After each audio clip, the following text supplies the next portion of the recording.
అది పక్కన పెడితే అందరినీ కొట్టడానికి వస్తావు, మీ అన్నం తిడతావు. ఒక వ్యక్తి వినయ్ గారు అనే ఆయన వ్యక్తి హెల్ప్ చేయడానికి వస్తే ఆ వినయ్ ఎవరు లంచాకుడికి చంపేస్తాను వాడు అన్నావు. ఇవన్నీ ఎంత తప్పురా?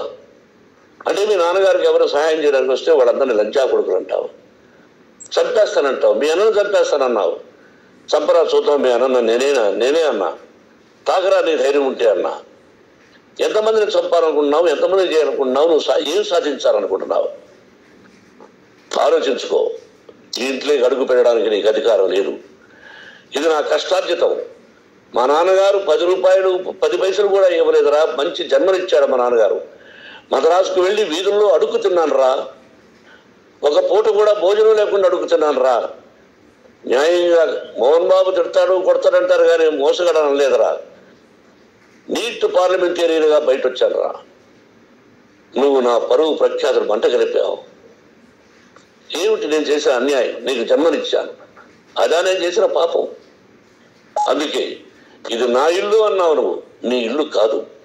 నీ కష్టార్జితంతో నువ్వు సంపాదించుకున్న ఇల్లు నీది. ఇది నా డబ్బు, నా కష్టార్జితం. నా కష్టార్జితంలో నేను పిలిస్తేనే మీరు ఇంట్లోకి రావాలి. అటువంటిది పోగొట్టుకున్నావు నువ్వు. ఆస్తులు అంటావా? 3కి సమానంగా రాయాలా లేదా అది నా ఇష్టం. ఆస్తులు ఇస్తానా, లేకపోతే గంగపాలు చేస్తానా, లేకపోతే ఎవరికైనా దానధర్మాలు చేస్తానా, అది నాకు సంబంధించిందిరా. నా కష్టార్జితం రా. మీరు చేస్తున్న విధానం గుణగణాలు కావాలరా. ముందు తాగచ్చరా. ఎంత తాగాలి? నేను కూడా 1 or 2 పెగ్స్ తీసుకుంటా. ఇది తప్పు కాదు, జనానికి తెలియాలి. నా డబ్బు ఇది.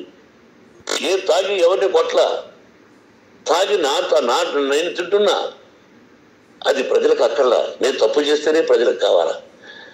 ఇవన్నీ ఉన్నాయిరా. ఇవన్నీ తెలుసుకో. జర్నలిస్ట్ సోదరులారా, మీకు నా గతాన్ని తెలుసు, నా భవిష్యత్తు, నేను ఎక్కడి నుంచి వచ్చాను కూడా మీకు తెలుసు. ఈ రోజున మీరు రాస్తున్న విధానం, నా బిడ్డ నన్ను కొట్టాడన్నారు.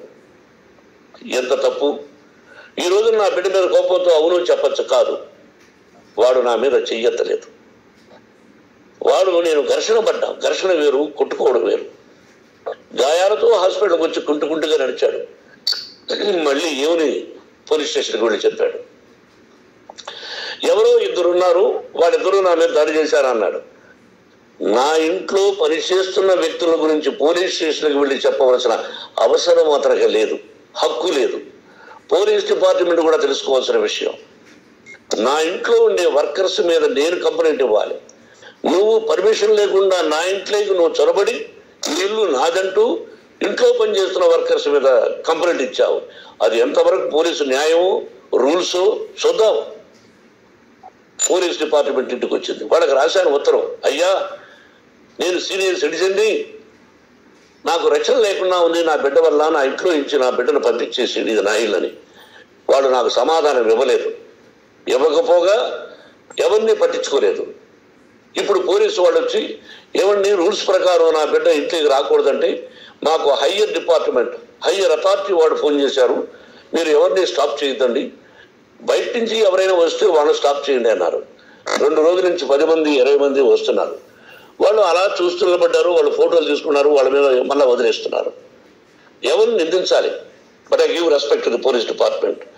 వాళ్ళకి ఎవరు ఏ అధికారి ఫోన్ చేశాడో, ఆ అధికారికి ఏ పొలిటీషియన్ చేశాడో అది వాళ్ళకే వదిలేస్తున్నా.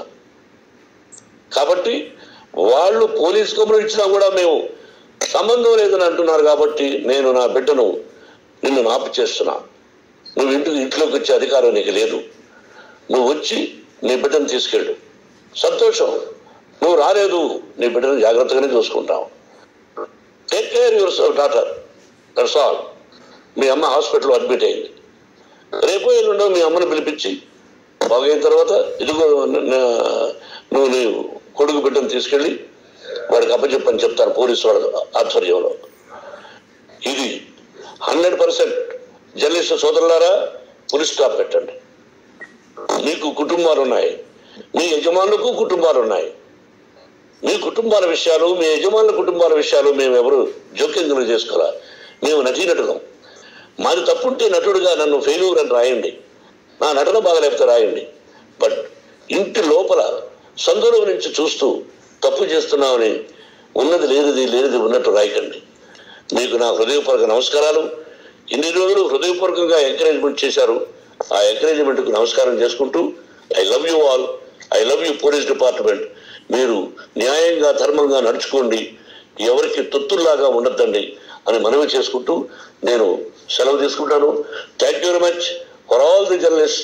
ఇక్కడ ఫుల్ స్టాప్ పెట్టండి.